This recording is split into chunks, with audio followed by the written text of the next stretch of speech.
北京烤鸭这个赛道的天花板很多，但是有这么一家店，非常的离谱哦。不是说它不好，就是你吃鸭子还给你发一张身份证，它上面可以看到这个鸭子从出生到被送上桌的一生，也可能是半生。哇，好温馨啊！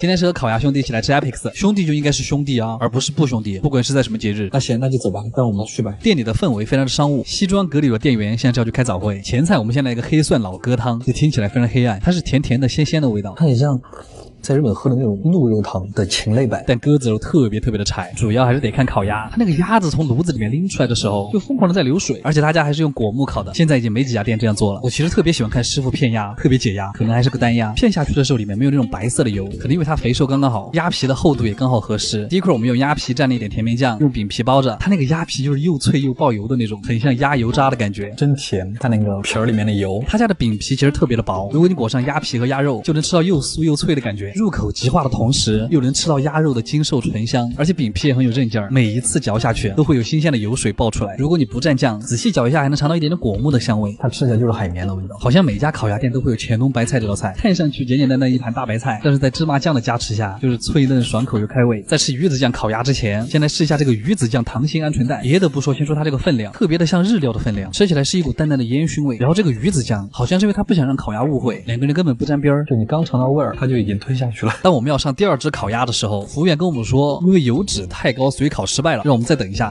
要求真高啊！不过确实他们家的烤鸭很好吃，特别是那个鸭腿肉蘸白糖。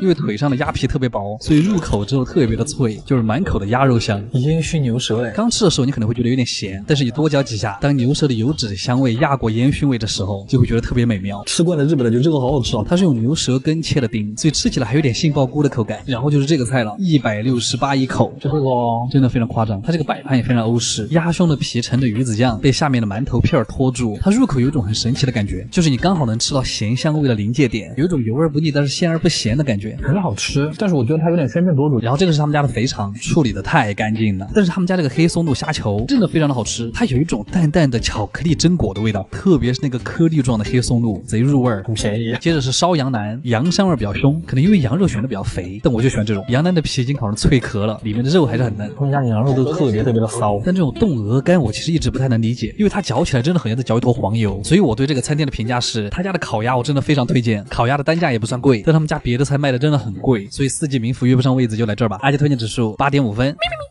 我终于还是咬牙买了这个，我到今天才拿到这个10万日元的补助，折合人民币6500块。哎，所以今天终于可以吃点好的了。进门我们就先来一个刺身拼盘，不愧是高级寿司店，这种一次性筷子的造型都这么奇怪。我们还是先来尝一下前菜，海参油豆腐，是一种爽口的甜味儿。再来试一试拼盘里的鲍鱼，这个鲍鱼也是生的哦，我才知道原来生鲍鱼是这么的脆，而且我感觉这种鲜美的味道其实比煮的还要好吃。薄切的鲷鱼还是那么美味，只用蘸一丁点酱油就好了。三文鱼的话，我喜欢多蘸一点酱油，再加一点芥末，这样就可以盖过三文鱼的油腻。蟹腿肉也上来了，哇塞，你看这个肉有多少，终于不是假的蟹肉了。别的刺身吃完之后，我们就吃主菜吧。这么大个海螺里面的肉只有一点点，我也是服了。烤鱼的味道也不错，外焦里嫩，但我最爱的主菜还是和牛。吃完之后，寿司拼盘也来了，海胆寿司永远都是最好吃的。不过这个虾嘛，我就不吃了。最后有一碗鳗鱼汤寿味，满足了。大块的鳗鱼和香菇一起炖，真的太妙了。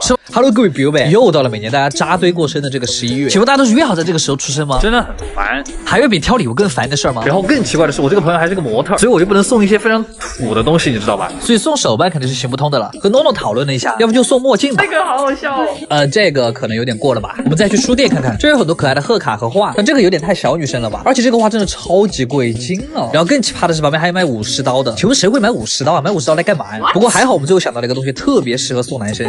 Hello。那送礼大危机也算是顺利搞定，所以你们会送男生什么生日礼物呢？卡玩意儿。今天是我正式来日本1年了，然后就想着来了这么久都还没跟大家做一个自我介绍。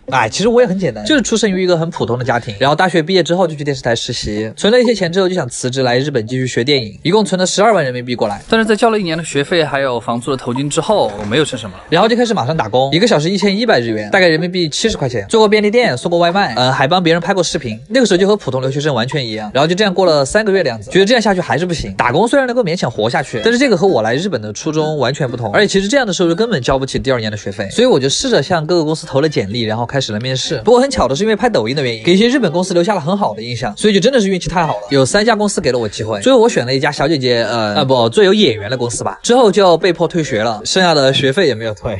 再然后就是现在这个样子了，虽然吧还是没什么钱，但是收入也算还看得过去。明年如果房价不涨的话，也准备买个小房子自己住了。总之我想说的是，出国留学其实是我到现在为止做过最正确的选择之一，因为我发现如果你不走到另一个圈子去，你很难知道自己原来离梦想可以那么近。然后最后其实我最想说的是，做视频这大半年来，真的不是我成就了自己，而是正在看这条视频的你们。其实你们的每一次点赞和评论对我来说意义都非常重大，现在粉丝也破100万了，我是真的太爱你们了。好了，今天就这样吧，我也要去继续探店了，爱你们，嘎巴样。你们现在看到我戴这个口罩，就知道我今天要去看什么电影了，是吧？对，没错，就是日本沉默跟大偷，鬼灭之刃。然后我去网上查了一下，鬼灭电影上映的10天线的票房已经破了100亿，已经刷新了日本的历史票房纪录，甚至还有可能会超过《千与千寻》。然后现在电影院一片盛况，全是鬼灭的周边，各种各样的文件夹、手机壳、杂志，各种人物的钥匙扣，还有勺子，是不是只要印一个 logo 就可以卖呀？我来看看它卖多少钱，880，这个钱也太好赚了吧！而且大部分的商品已经卖光了，现在只剩下一些像是零钱包呀、鼠标垫或者人偶这样的周边了，而且价格还不便宜，像这样一个贴纸都要卖30块，就是太贵了。买好可乐和吃的，我们就准备进场吧。日本很多店员会卖这种彩虹棒，今天我们也买一根试一下，味道特别甜，还会掉一地的糖粉，就当我帮你们踩雷了吧。然后现在只要看电影就会送一本小册子，是讲大哥成为岩柱之前的故事，作画还是一如既往的良心。那我们一会儿见。看完了，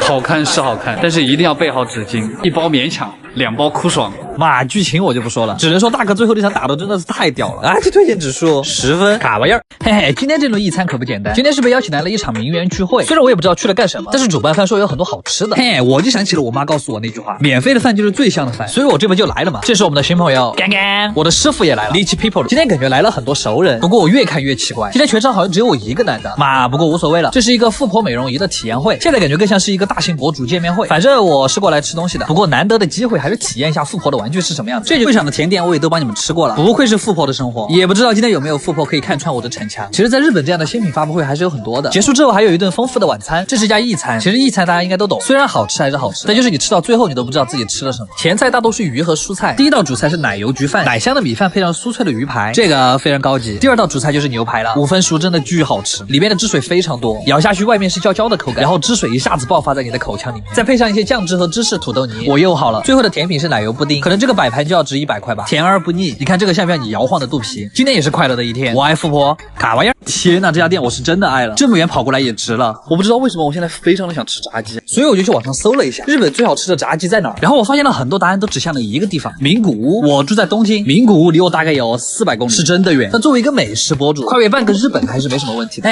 说是迟那是快，下午我们就到名古屋了，我们就直奔这家店吧。招牌上就写了换只鸡翅，我看你今天能有多换。菜单都是手绘风格，店里面也都是一些鸡翅的海报，筷子的包装上面还画了鸡翅的吃法。吃鸡翅怎么能没有快乐水？我点了一份原味和一份加辣版，它这种干炸鸡的皮特别的薄脆，搭配上日本的山椒粉和辣椒粉，吃了一口真的很难停下来。这种炸鸡翅好像是用低温慢炸，炸了很久才炸出来的，特别是鸡肉里面的汁水和外面的孜然粉混在一块之后，这个味道真的是太神仙了。一个人来吃的话，再加一碗炒饭，一份怀旧小香肠，这顿饭美滋滋。不过我就很纳闷了，为什么名古屋炸鸡这么好吃，女生还这么的瘦？而且我有个在这儿工作的朋友还告诉我，名古屋还有一家店，他们家的冰淇淋是0糖低卡，我吃再多也不会胖。来都来了，那肯定得试一试，就是这个了，味道酸酸甜甜，感觉还挺解腻。服务员跟我说这里面添加了 K1 植物益生菌，是益生菌中的战神，而且他们还把螺旋藻玩出了新花样。代餐棒和果冻里面也添加了60多种维生素和植物纤维，可以调节肠胃，预防便秘。里面的水溶性膳食纤维还可以减少油脂的吸收。稍等一下，那如果这样算的话，我今天吃的炸鸡45就相当于没吃，非常划算，嘎玩意儿。